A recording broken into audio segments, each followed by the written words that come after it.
Hello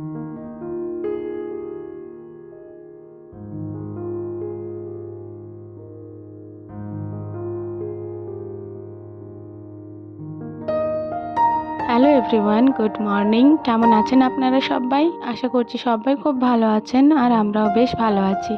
আমার আরও একটি নতুন ব্লগে আপনাদের সবাইকে স্বাগত জানাই। আজ সোমবার সকাল 10টা মতো বাজে এখন, আর এখন থেকেই আমি আজকের ব্লগটি শুরু করছি। আশা করছি আপনাদের আজকের ব্লগটি ভালো লাগবে। আজ যেহেতু সোমবার, মহাদেব ঠাকুরকে জল দেব। আর আপনাদেরকে বলেইছিলাম যে আমাদের বাড়িতে বাবা লোকনাথ ঠাকুরের প্রতিষ্ঠা করা আছে। তো আমি কিভাবে বাবা লোকনাথকে এবং মহাদেব ঠাকুরকে সেবা দিই সেটাই আপনাদের সাথে শেয়ার করব। প্রথমেই আমি তুলসী মঞ্চটাকে ধোয়া মোছা করে নিচ্ছি, তারপর ঠাকুর মন্দিরে যাব।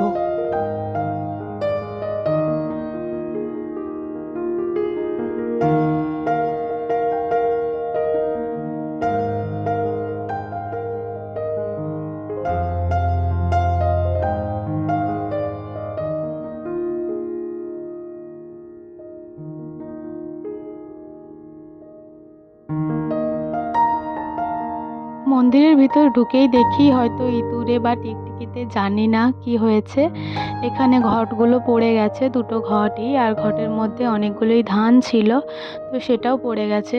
এমনিতেও আমি এই জায়গাটা ভালোভাবেই আজকে পরিষ্কার করতাম, তো আরও একবার ভালোভাবেই করে নিলাম পরিষ্কার।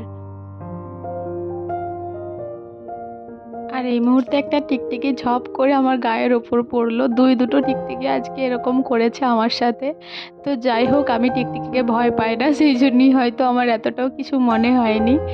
তো এখানটাও আমি ভালোভাবে পরিষ্কার করে নিলাম, তারপর এগুলো রেখে দিলাম। আর আমি শ্যাম্পু দিয়ে পরিষ্কার করেছি এই জায়গাটা ডাভ শ্যাম্পু দিয়েই পরিষ্কার করা হয় মন্দিরের ভেতরটা।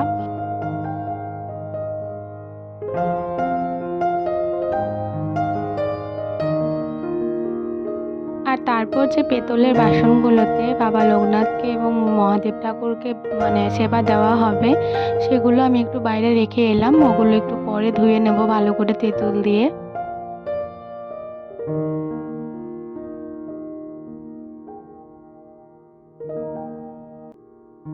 এই একটি কাজ এমনই যেটা আমি কখনোই কম সময়ের মধ্যে করতে পারি না। কারণ এটা যেন মনের মতো না হলে যেন ভালো লাগে না, মনের মধ্যে যেন সেই শান্তিটা আসে না।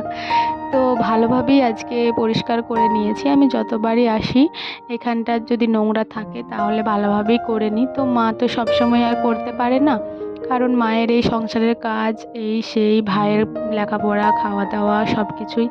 তো সেই জন্য মা হয়তো সময়ে করতে পারে না ভালো করে পরিষ্কার। তো আমি যখনই আসি তখনই আমি এটা ভালোভাবেই পরিষ্কার করে দিয়ে যাই।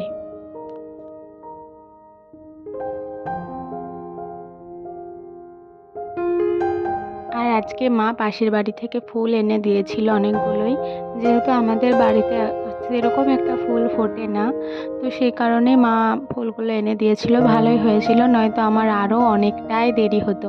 আর এখানে মাকে আমি বললাম যে মা আমাকে একটু হেল্প করে দাও। মা প্রদীপটা ধুয়ে দিল, আর বাকি যে প্লেট গ্লাসগুলি আছে ওগুলো আমি ধুয়ে নিলাম ভালো করে তেঁতুল দিয়ে।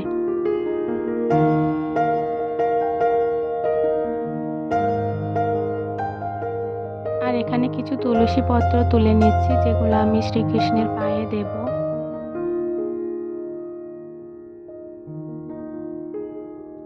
গাছের মধ্যে সেরকম একটা ফুল তো নেই, কিন্তু এই গাছটাতেই কয়েকটা সাদা ফুল ফুটেছিল। যতই রং বেরঙের ফুল দেওয়া হোক না কেন, কিন্তু সাদা ফুলটা পুজোর জন্য যেন একটা অন্যরকমই ইমোশন।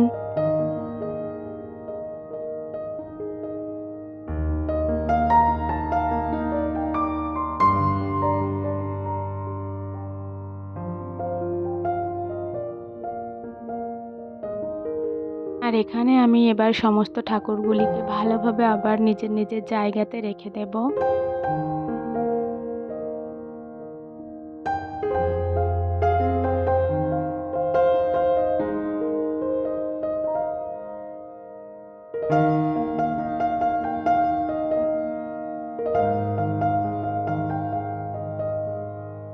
এখানে আমি 1 গ্লাস আর 1 ঘট গঙ্গা জল বের করে নিলাম, যেটা বাবা লোকনাথকে দেওয়া দেওয়া হবে এবং ঘটের জলটা শিব ঠাকুরের মাথায় ঢালা হবে। তারপর আমি কিছুটা চন্দনও বেটে নেব। আর এখানে যে মিষ্টিগুলো দিয়ে দিচ্ছি এগুলো হচ্ছে বাবা লোকনাথের প্রসাদ। আর চন্দনটাও ঘষে নিচ্ছি। তারপর আবার ভোলেনাথকে আমি বাতাসা দেবো আজকে, তো সেটাও বের করে নিলাম। যে চন্দনটা আমি ঘষে রেখেছিলাম সেটার ফোঁটাও আমি নিয়ে নিই রোজই যখনই জপ করি। ওম নমঃ শিবায়, ওম নমঃ শিবায়, হর হর ভোলে নমঃ শিবায়।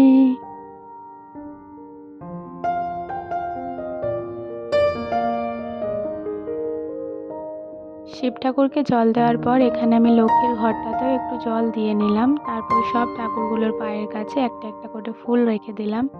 আর তারপর এখানে আমি প্রদীপটাও জ্বালিয়ে নিয়েছি।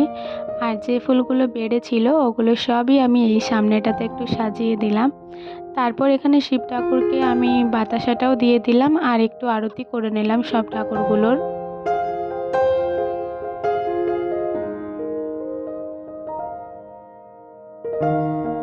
তারপর এখানে আমি রোজ যে গুরুমন্ত্রটা জাপ করি সেটাই আমি জপ করে নিচ্ছি।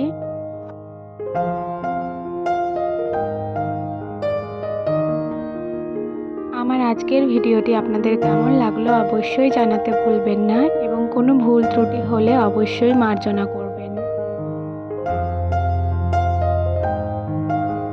ভাইয়ের আজকে এক্সাম ছিল, তো এক্সাম দিতে যাচ্ছিল, তো ওকেও একটু চন্দনের ফোঁটা দিয়ে দিলাম।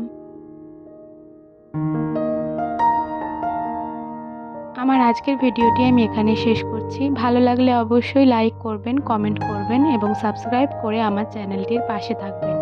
আবারও দেখা হবে কাল ঠিক বেলা 12টায় নতুন একটি ব্লগের সাথে। ততক্ষণের জন্য সবাই ভালো থাকুন, সুস্থ থাকুন এবং নিজের পরিবারকে নিয়ে সুস্থ থাকুন। ধন্যবাদ।